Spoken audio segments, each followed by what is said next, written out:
سے پہلے تو سورۃ الانبیاء کی بات کریں تو آیت کے بارے میں ہے جس میں فرمایا گیا ہے کہ ہر زندہ چیز پانی سے پیدا کی گئی ہے۔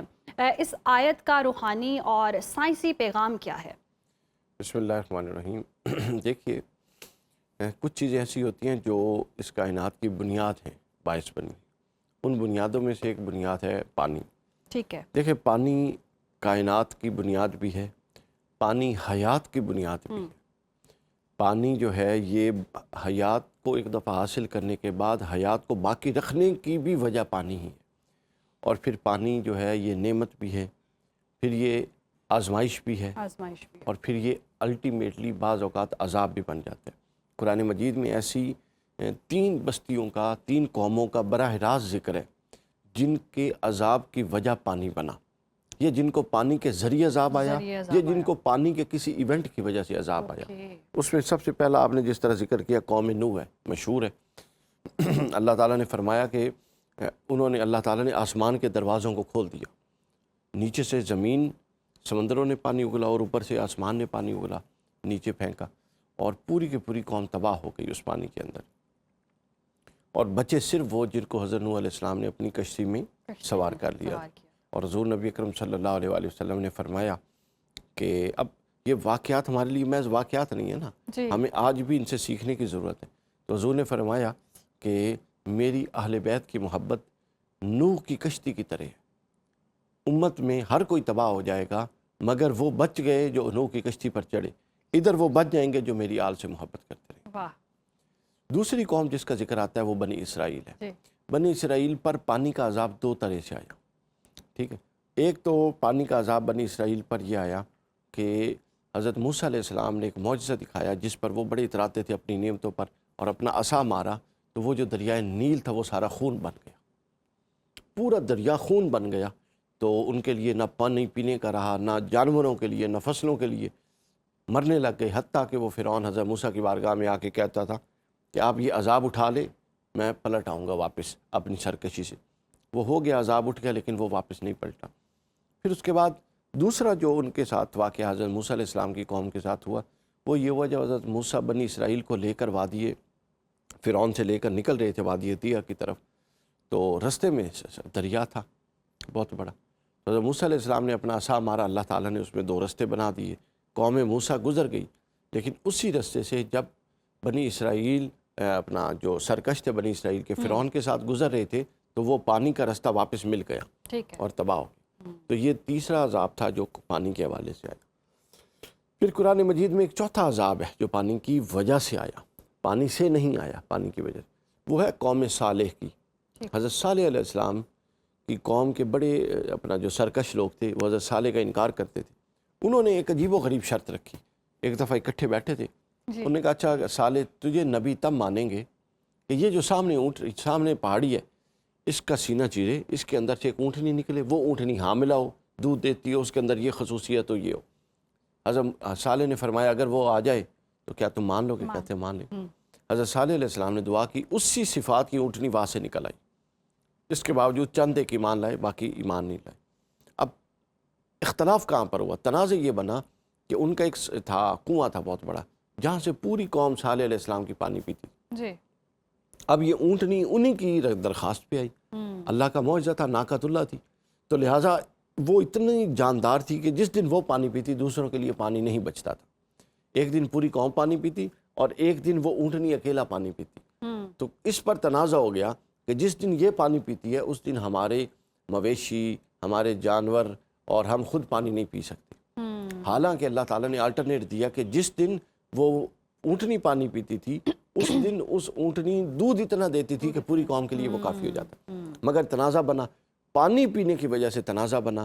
ان لوگوں نے حضرت صالح علیہ السلام کی اونٹنی کو کاٹ دیا، اس کو شہید کر دیا، کونچے کاٹ دیں اور اس کو ہلاک کر دیا۔ اس کے بعد کیا ہوا؟ حضرت صالح نے کہا 3 دن کے اندر تم پر عذاب آئے گا۔ پہلے دن ان کے چہرے زرد ہوئے، دوسرے دن سرخ ہوئے اور تیسرے دن سیاہ ہو گئے، اور پھر ایک ایسی چیخ آئی، وہ اتنی ہولناک تھی کہ کتب میں لکھا ہوا ہے کہ وہ چیخ سن کے ان کے جگر نہیں ہوتے، جگر پھٹ گئے، اتنی ہولناک، یعنی ان کے جسم کے پرزے اڑ گئے اس چیخ سے، اتنی زوردار چیخ تھی آسمانوں سے جو آئی۔ تو یہ تھا قوموں کا پس منظر جو ہمارا تھا۔ اب دوسرا حصہ یہ آتا ہے کہ یہ بقائے حیات ہے، اور تیسرا پھر ہم اس کا قیامت کے قریب اس کا واقعہ بیان کریں۔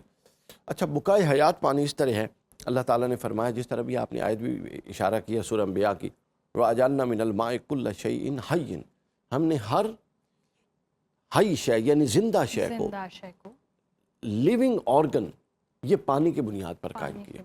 اللہ چاہتا تو کسی اور شے کو بھی یہ شرف دے سکتا تھا، وہ محتاج نہیں ہے کہ پانی کی بنیاد پر یہ زندگی کرے، مگر اس کا انتخاب یہ ہے کہ اس نے پہلے پانی کو حیات بخش بنایا، پھر وہ حیات بخش پانی کے ذریعے ہر شے کو حیات بخش۔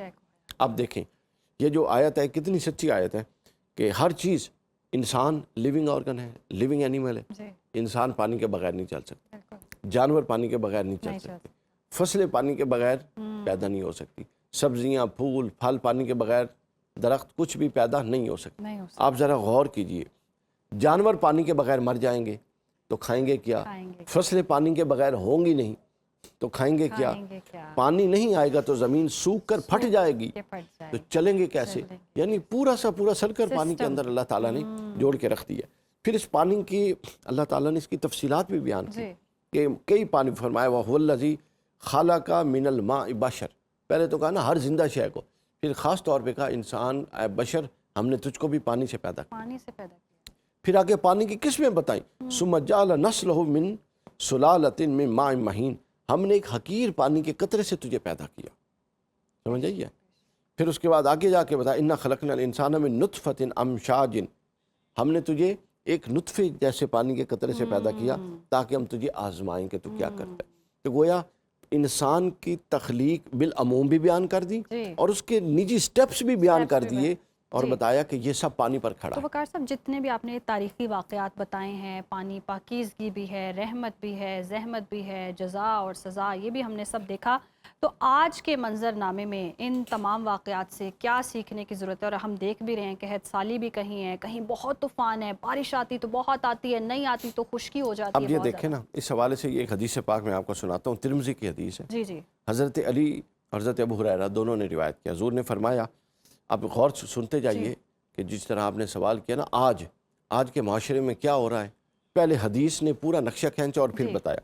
فرمایا جب غنیمت کے مال کو ہاتھوں ہاتھ لوٹا جائے، غنیمت کا مال سرکاری مال سمجھ لیں آج کے دور میں، جس کو ہاتھوں ہاتھ لوٹا جائے، امانت کو غنیمت سمجھا جائے، یہ جو ہم ٹیکس دیتے ہیں یہ امانت ہے لیکن اس کو مال غنیمت کے طور پہ استعمال کیا جائے، زکوٰۃ کو تاوان اور بوجھ سمجھا جائے، ٹھیک ہے، تعلیم حاصل کرنے میں دین کے مقصد کو پس پشت رکھ دیا جائے، یعنی کوئی پڑھ رہا ہے تو دین کی تعلیم پس پشت ہے، خاوند اپنی بیوی کا فرما بردار ہوگا اور اپنی ماں کا نافرمان ہو جائے، بیٹا اپنے دوستوں کو قریب کرے اور اپنے باپ کو دور کرے، مسجدوں میں شور و غل ہونے لگے، قبیلے کا سردار اس قبیلے کا سب سے فاسق اور بدترین شخص بن جائے، قوم کا لیڈر قوم کا ذلیل ترین شخص بن جائے، کسی شخص کی عزت محفوظ نہ رہے، ناچنے والی گانے والیاں عام ہو جائیں، شرابیں عام پی جائیں، تو فرما اور جو موجودہ لوگ ہیں یہ پچھلے گزرے ہوئے لوگوں کی غلطیاں نکالے اور ان پر تان کریں، یہ بیان کر کے ایک فہرست تو حضور نے فرمایا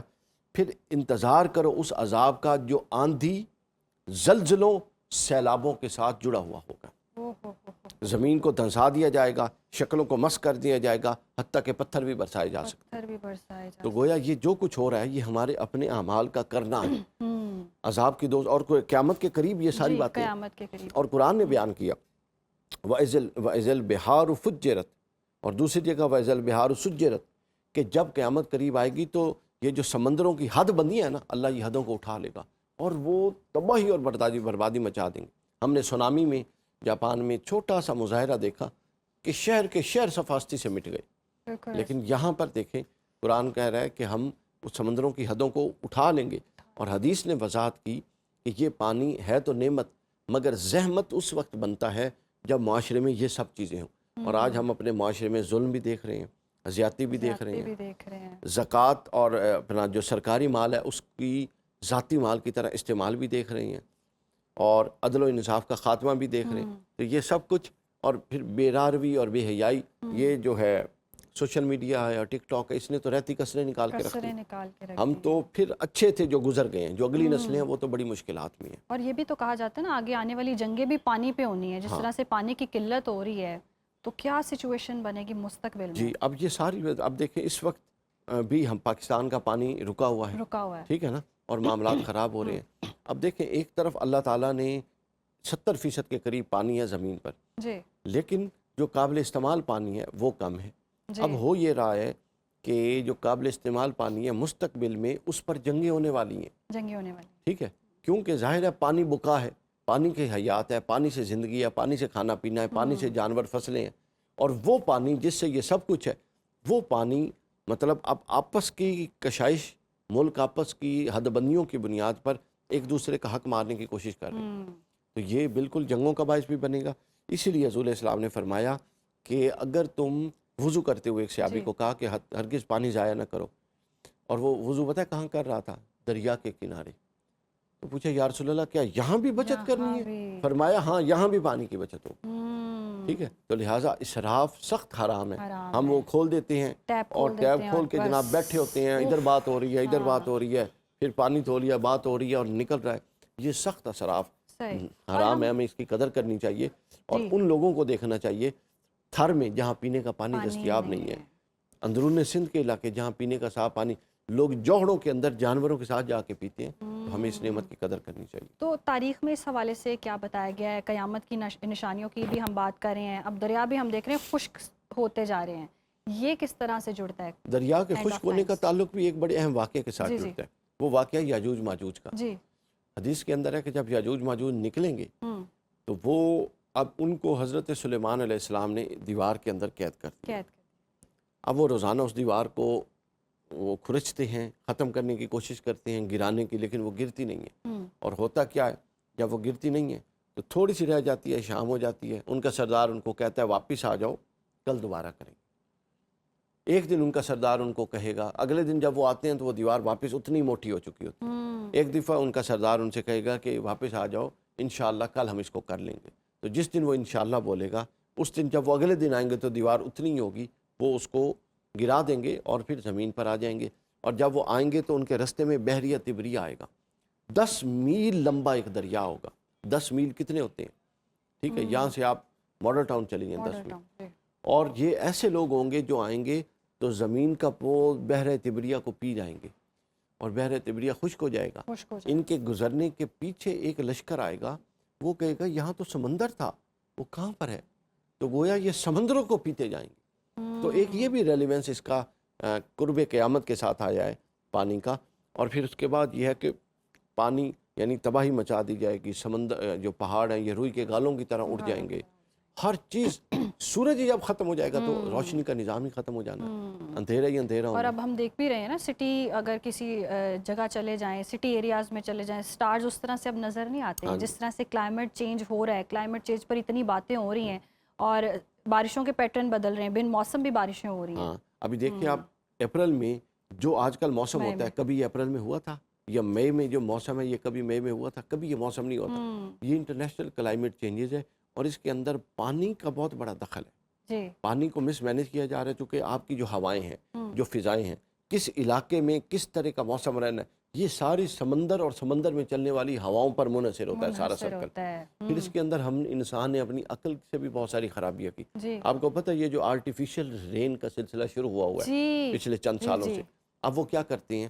اب وہ آرٹیفیشل رین کرتے ہیں جس سے جو ایکچول رین سرکل ہے، جو طبی نیچرل رین سرکل ہے، وہ سارا کا سارا ڈسٹرب ہوا ہوا ہے. تو لہٰذا جب آپ فطرت کے مد مخالف جائیں گے یا فطرت سے ٹکرائیں گے تو پھر فطرت اپنا رد عمل دے گی. اور پھر ہم دیکھ بھی رہے ہیں جس طرح سے سوسائٹی میں تبدیلیاں آ رہی ہیں، معاشرتی تبدیلیاں آ رہی ہیں، وہ اس کا ہم نقصان بھی اٹھا رہے ہیں. بہت شکریہ آپ کے وقت کا.